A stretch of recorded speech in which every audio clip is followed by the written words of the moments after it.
আসসালামু আলাইকুম গাইজ, চলে আসলাম আজকের রমজানের দ্বিতীয় দিন। দেখুন আজকে ইফতারে আমাদের কী কী আয়োজন।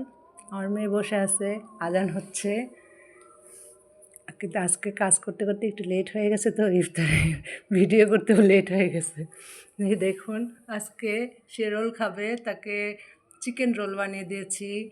এখানে আছে পেঁয়াজু, এখানে আছে আলু চপ, বেগুনি, এখানে মালটা, এখানে স্যান্ডউইচ বানাইছি, এখানে টেঙের শরবত, এখানে শসা, আরও বিভিন্ন ফ্রুটস, ওই যে কিউ ফল, অ্যাপেল, তারপরে আঙ্গুর, খেজুর।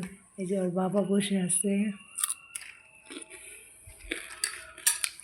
এখানে আরেকটা আইটেম আছে, চিড়া, দুধ, তারপরে কলা একসাথে দিয়ে মিক্সচার। এটা যা শরীরের জন্য এটা অনেক ভালো। আজকে বানানো হলো যে সবাই একটু একটু করে খাবে, কারণ ভাজাপুরি আগে খেলে শরীরের জন্য ক্ষতি। আজকের মতো এখানেই আমাদের বাই, আল্লাহ হাফেজ।